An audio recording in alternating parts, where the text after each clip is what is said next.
Hello guys! Welcome back to my channel. It's me again, Lakotsirong Butiki. Mula doon sa makasaysayang simbahan ng San Fernando, Pampanga, ang Metropolitan Cathedral of San Fernando, nakatawid na ako ngayon dito sa makasaysayang rin na simbahan ng Lubao, Pampanga, ang San Agustin Parish Church o mas kilala sa pangalan na Lubao Church. Tahimik dito at mukhang sarado ang simbahan. Maghanap ako ng paraan para makapasok sa loob. Samahan niyo ako dito guys!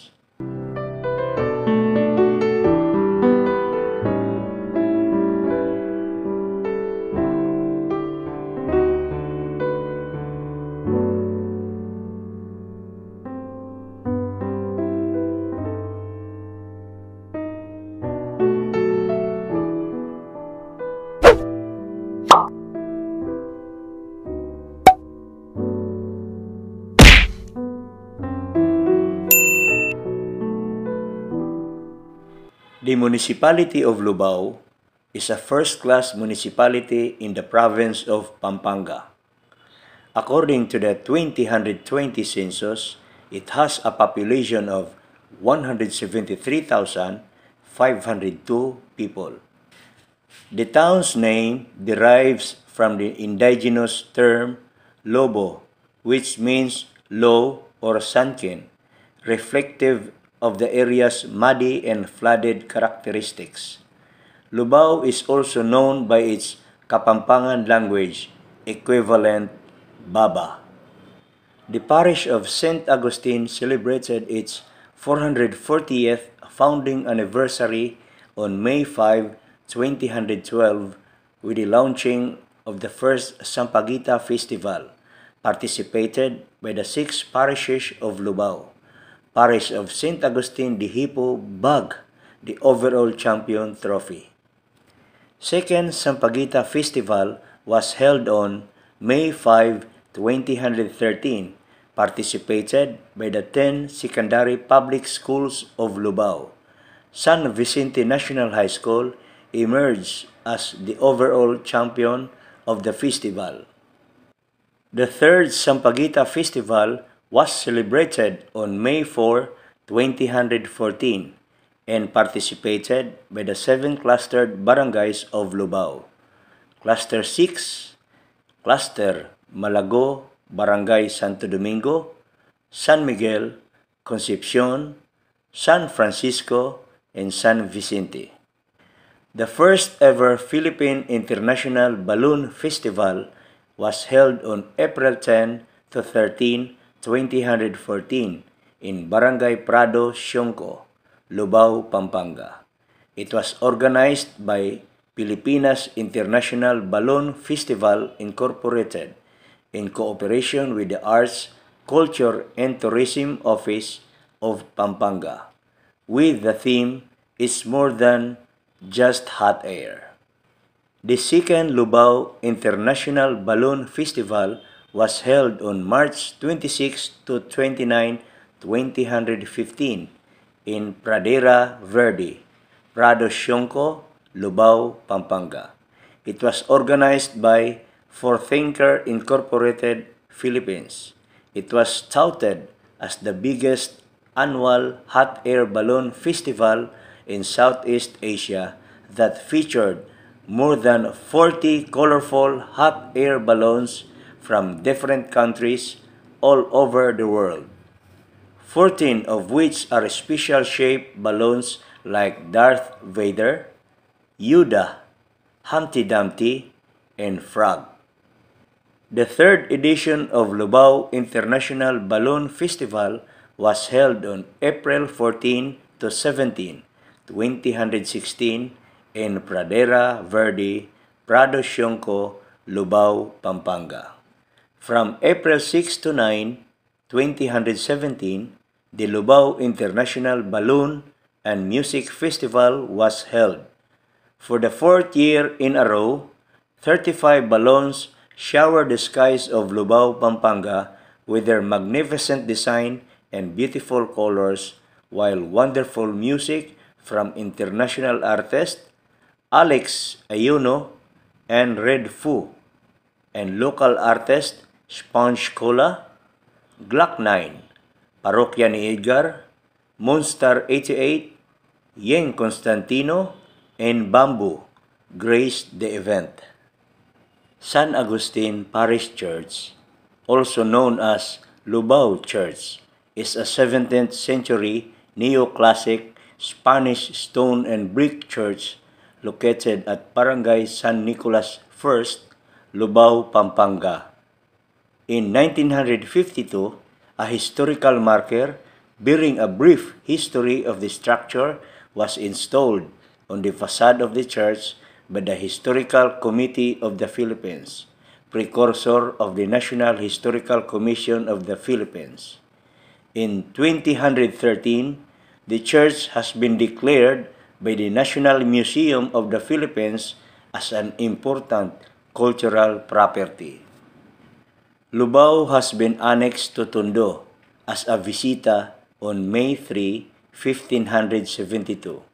Soon after, on March 5, 1575, Father Provincial Alfonso Alvarado was assigned to lead the convent of Lubao.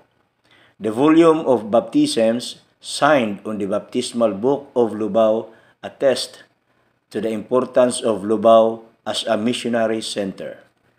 The history of the current edifice has several versions. One source tells of a Father Juan Gallegos, assigned as the first resident priest of Lubao, who organized the early settlement and made the church structures of light materials in a place called Sitio Sapang-Pare, a landing place for missionaries coming in from Manila Bay and the tributaries of the Pampanga River.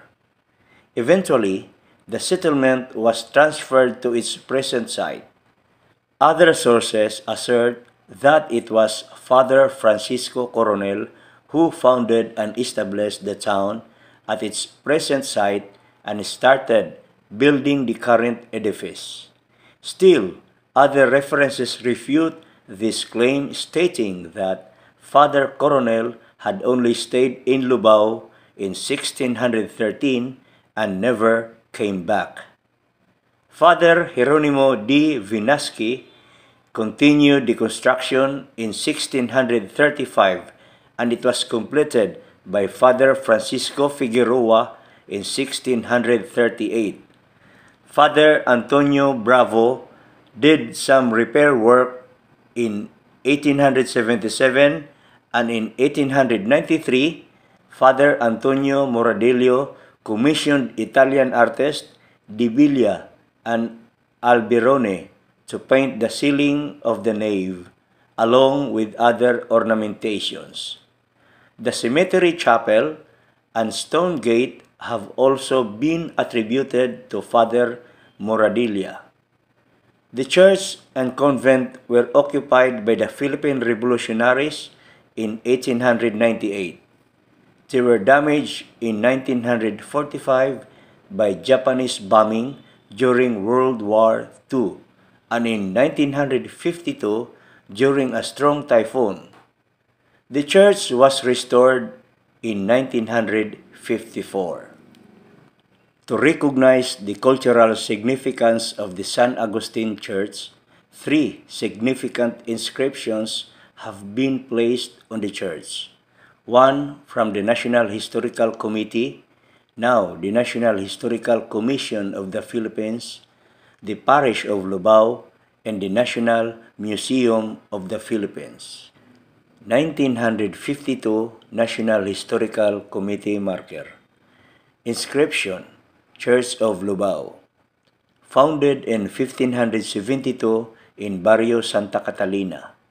Moved to this site 30 years later due to yearly floods. Architect Father Antonio Herrera, Agustinian, constructed this church 1614 to 1630. Out of locally made brick and sand mixed in egg albumen, contributed by the people of Lubao. Occupied 1898 by the revolutionists. Used as hospital 1899 by American forces. Destroyed 1942 by Japanese shelling. Repaired 1949 to 1952 under the direction of Father Milencio Garcia and other priests. 1982, Lubao Parish Church commemorative marker for President Diosdado P. Macapagal.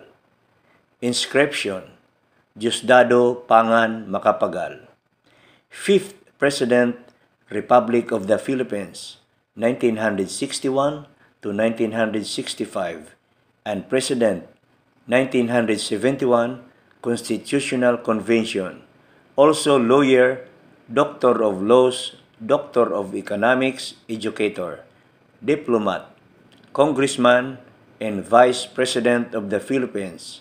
Born in Lubao, Pampanga, September 28, 1910.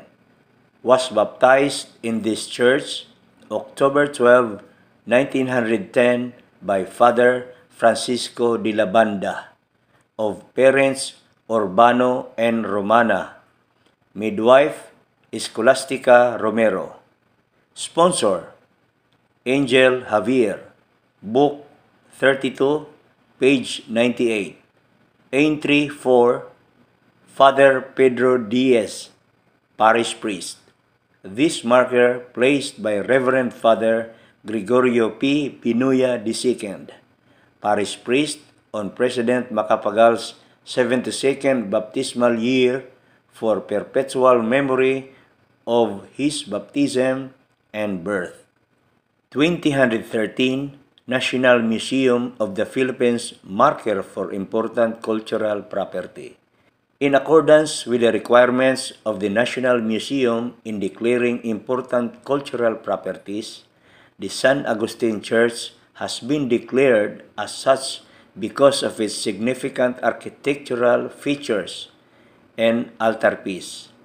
According to the National Museum, the important cultural property title is the second highest title granted by the institution to heritage structures next to the National Cultural Treasure. Inscription: Important Cultural Property. To its outstanding significance to the Filipino cultural heritage, the Parish Church of St. Agustin, Lubao, Pampanga, is declared an important cultural property. National Museum, 28 August 2013. Nabigo akong makapasok sa loob ng simbahan. Ayos lang, meron pa namang next time eh. Mula naman dito sa Lubao, Pampanga, babalikan ko muna yung dinaanan ko kanina na makasaysayan rin na simbahan ng Guagua, Pampanga, ang Immaculate Concepcion Parish. Abangan niyo ako doon, guys!